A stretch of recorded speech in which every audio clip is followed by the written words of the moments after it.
Alrighty. So we are live here and we're doing 6.4. We're going to start out with just a couple special factoring patterns. So we really would like to be able to see something like a cubed plus b cubed. And it's going to look like a plus b, and then in parentheses, it's going to be a squared minus ab plus b squared. And we have an example here with x to the third plus 8, the a being x, and then the b being 2. So this whole idea of crummy sops, it's a crazy acronym.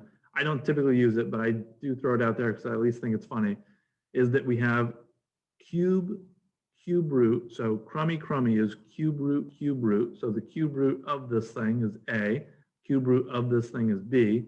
And then I've got SOP, so squared, opposite sign, product, and then it's going to be crummy, SOPS, product, and then it's always going to be plus and then the square. So it's just like a kind of funny way of helping you remember those signs. If it were a cubed minus b cubed, the only thing that's going to change is that first and the second sign are going to swap. So personally, the way that I remember this factoring pattern is I just know that the first one's going to be the same, and then the second one's going to swap, and it's going to be the cube root, and then the only squares I have are on either end of that trinomial, and I just have the product in the middle. So that's how I remember it. If you want to do crummy sops or make up your own better acronym, I salute you. So let's start out with 23 here. So we're going to find the greatest common factor of the terms in the polynomial. As I look at this thing, I'm looking at 145. 145 to me jumps out as, hey, it's at least divisible by 5 because I see it ending in a 5. And I also think, hey, it's probably divisible by 3 because if I add up my digits here, 1 plus 4, oh no, just kidding. I lied.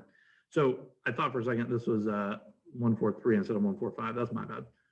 That wouldn't work either. I don't know what I was thinking. Anyways, if you add up digits and they add to a multiple of 3, then it's divisible by 3. So that's just another trick. So as I look at 145 here, and I look at 17, I know 17 is a prime number and that nothing multiplies to 17 except for 1 in itself. So if I do 145 and divide by 17, just to check to see if they do share a factor, because I don't know about you, but I don't really memorize my 17 times tables. They don't. So there's no just straight constant as a factor between these two things.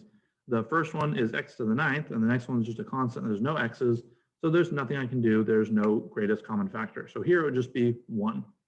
Good with that one? Perfect. Looking at 31 next here.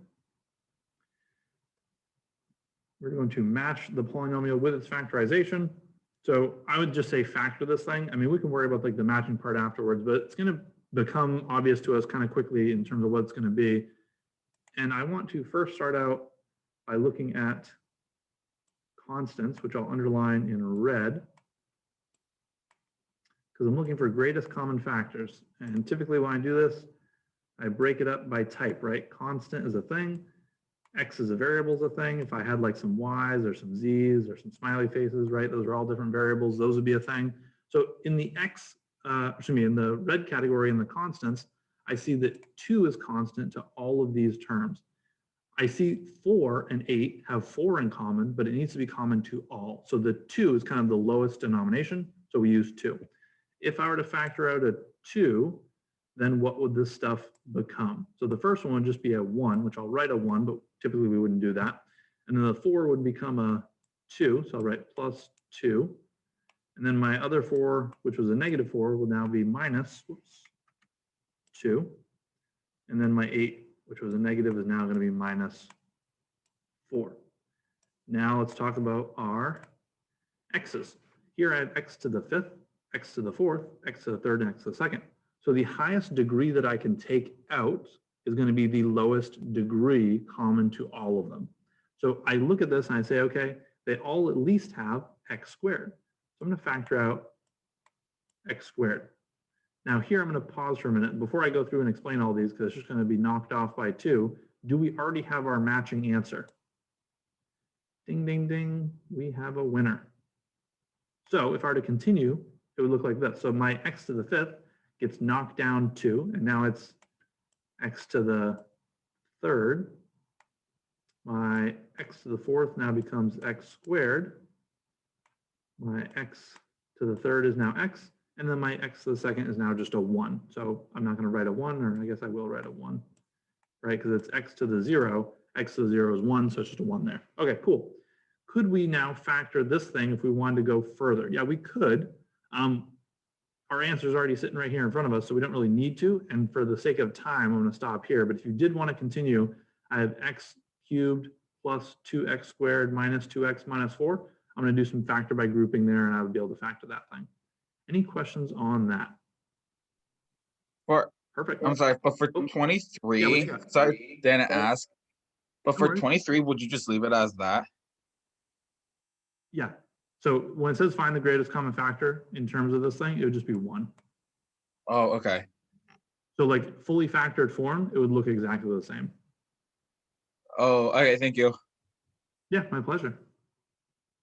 Thank you for asking the question. All right. Let's take a peek at 47 here. So here we want to factor the polynomial by grouping. So factoring by grouping basically says, hey, take the left chunk of this thing and take the right chunk of this thing. Is it too soon to start using red and green? We should wait till after Thanksgiving, right? And I look at the red chunk and I say, okay, what is common between these two, just these two? And my goal is for there to be a factor here common with the same on the green. So I look at this and I see there's a 3 that I can factor out. And there also is an x squared that I could factor out, which would leave me with, and it's just going to turn, so my 3 divided by 3 is just 1. So x to the third and factor out the x squared just leaves me with x. And then I got minus 2. There's my red chunk. And then I'm going to say, okay, what can I factor from my green to make it look like one of these two things? Spoiler alert, it has 2 terms, so it's certainly not going to look like the thing on the left. I'm going to try and make it look like x minus 2. How can I make this thing look like x minus 2? What would I factor out? Nothing. It already looks like that. So I'm just going to factor out a 1. So I'm going to write 1 on the outside, and then my parentheses, and then I'm going to say x minus 2.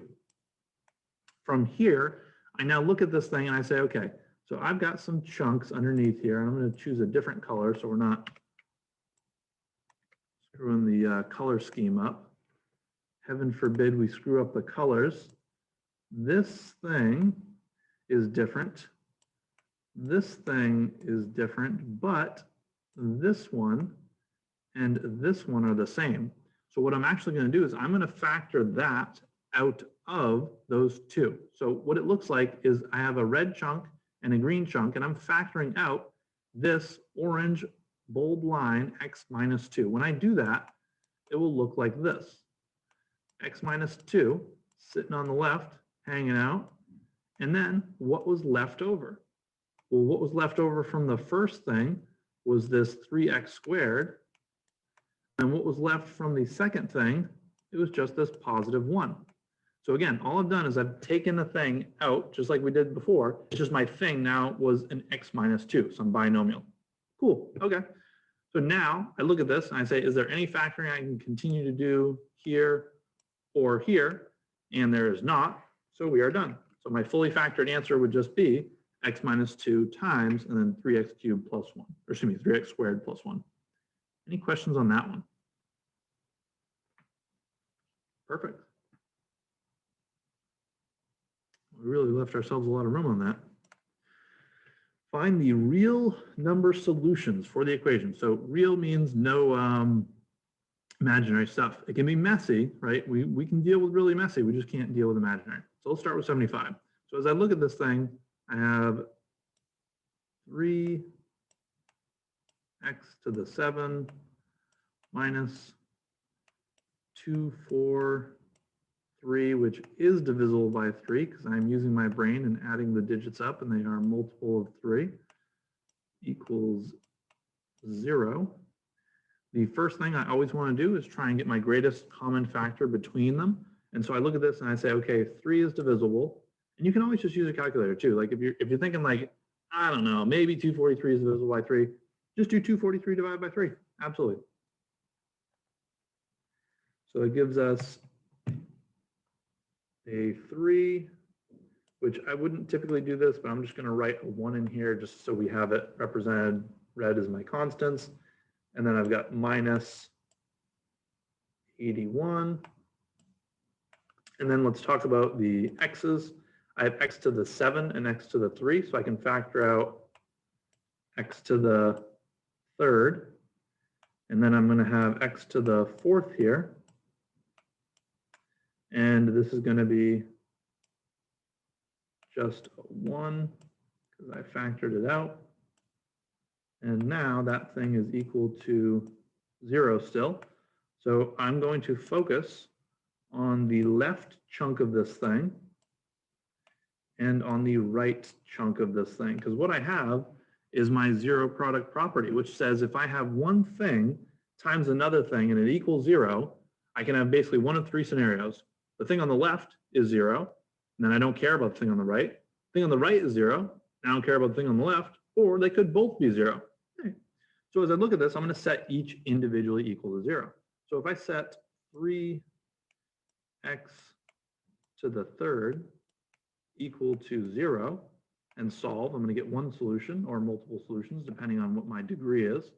And then the other one, I'm going to just write it as x to the 4th minus 81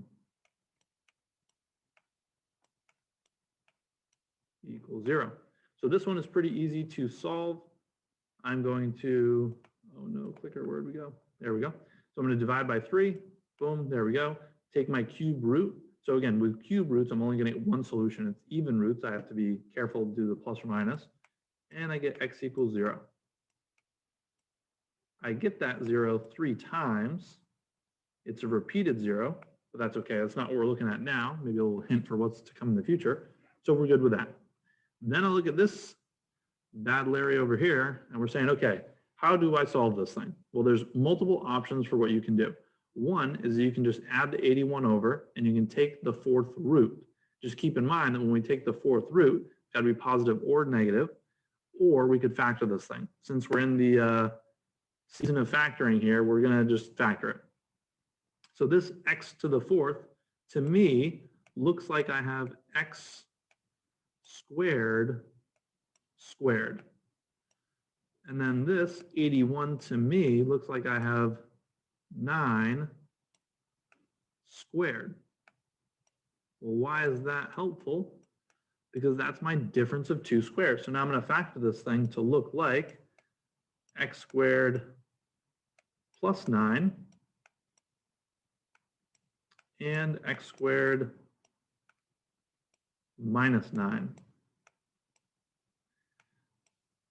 Can I go one step further? You bet you can. My difference of 2 squares all over again here. So now this one would factor into x plus 3. And whoops, that's a messy 3. Can't allow that one to fly. And then x minus 3. So now as I look at this thing, let's pay attention to what this would give me for a solution, this x squared plus 9. Because now I've got this chunk times this chunk equals 0. Each of these will be set individually equal to 0. If I set x squared plus 9 equals 0, what's going to happen? I'm going to subtract my 9 over, and then I'm going to take my square root, and now I've just taken the square root of a negative number. Is that going to give me a real solution? No, it won't. So I'm not even going to bother doing it, even though we kind of talked our way through it already. But my x plus 3 and my x minus 3 will give me real solutions of -3 and 3 respectively. So we end up getting 3 solutions for this problem, which are 0, -3, and +3. Any questions on this one? Perfect. Look at all the colors. We did the whole rainbow on that one.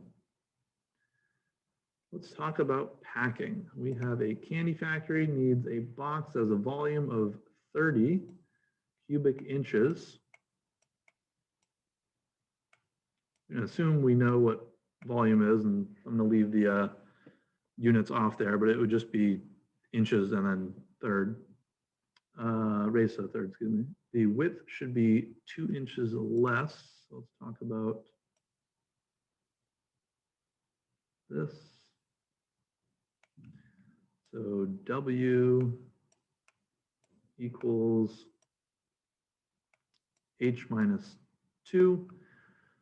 The length, length should be 5 inches greater than the height. So L equals my height plus, what an H plus 5. And what are the dimensions of the box? Well, let's talk about what volume is. Volume is length times width times height. Not talking about our stereo system here. No decibels. We've got a W looking thing, which I can put in terms of H's. And I have an L looking thing, which I can put in terms of H's, which would be very convenient to me as I only have one equation. My goal here is to have one equation with one variable. So since I have one equation with 3 variables, I'm going to do some substitution. So this volume equation, which we know is going to be 30, is equal to, and I'm going to write out each of these individually. So we got H plus 5. We've also got H minus 2. And last but not least, here we just have H. And so now we're going to math for this thing. So from here, it is all just plug and chug. It's done for us. So I'm going to write out why not. Boil this thing. So gives me H squared minus 2H plus 5H minus 10. And then I've still got H sitting on the outside. And so this will become H to the third. My negative 2H and positive 5H gives me 3H. This is going to be plus 3 H squared. And then I've got minus 10H. And this thing was equal to 30. I want to set it equal to 0, so I'm going to subtract 30. So subtract 30 from both sides. And now I have it equal to 0. And again, the reason is because I, was told the volume is 30 cubic inches. So now I've got this whole big equation here. Scrolling down, we're going to have to bump 91 a bit. Excuse me, 91. We need some more space to math it out here. I want to factor this thing. Looks to me like maybe I can get away with doing something like factor by grouping. Anytime I see 4 terms, that's kind of what I'm thinking. And so I think, okay, maybe this is H squared times H plus 3. And then minus, if I factored out a negative 10, so the same thing as saying like plus negative 10, I would get H plus 3 as well. Oh my goodness, that is so helpful for me, as now I can take this thing and rewrite it as H squared minus 10 is going to equal, oops. I'll write one more intermediate step out here, and we got H plus 3. Man, these H's, I'm telling you, they are quality. Probably going to get a call anytime now to start my own font. So H squared minus 10 is going to be set equal to 0, which is going to give me some interesting answers.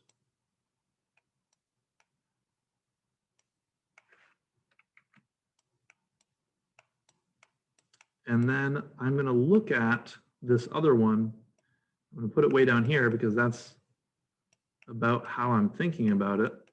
If I do some quick math here, last time I checked, I've never seen a box with a height of -3. Yeah, I don't think that's going to be an option for us. So then we really are just looking at h squared equals 10, or excuse me, h squared, minus 10 equals 0. So I'm going to add 10 to both sides. So now I'm looking at h squared equals 10. And from here, I'm going to take my square root, take my square root. We now get a plus or minus value, but again, be realistic here. I can't have a negative square root of 10, right? I don't know what square root of 10 is. It's something between 3 and 4, because I know it's between 9 and 16, but really, I know I can't have the negative, so my final h value here is the positive square root of 10. That's my answer there. Was that actually what we were trying to figure out? What should be the dimensions of the box? Okay. Well, if my h value is the square root of 10, let's jump back up here. This is just going to be square root of 10 minus 2. And this is just going to be square root of 10 plus 5. I would leave your answers. I would leave your answers exactly like that too. So W equals root 10 minus 2. L equals, respect the L, there we go. L equals square root of 10 plus 5, and then my actual height is square root 10. The book may have given you some approximations for this. So if you want, you can just, punch it in a calculator, but root 10 is like a little bit over 3. So call it like 1 and some change here, 8 and some change here, and 3 and some change there. Any questions on that one? The big problem. Perfect. Just a note from the real world. Nobody would do this like this. You would just punch it in a calculator and then you would find whatever the volume it was you're looking for. So a more interesting application of this would actually just stop right here. And actually even more interesting would be to omit this value and just say equals some number. Because then you can just say, okay, I want a box with a volume of 40. What's it going to be? I want a box with a volume of 100. What's it going to be, right? And you just find those intersection points. Now, it will have a certain point at which it's not feasible, but like by and large, that's the better application there. Now let's talk about 91.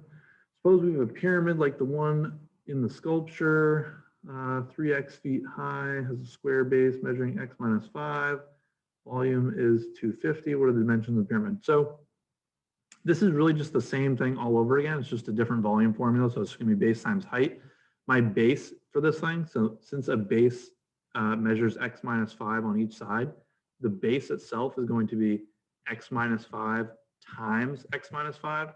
So just to do this like speed mode, because I don't want to sink too much more time into this. It's not that much different than the previous problem. So x minus 5, that gives me my base.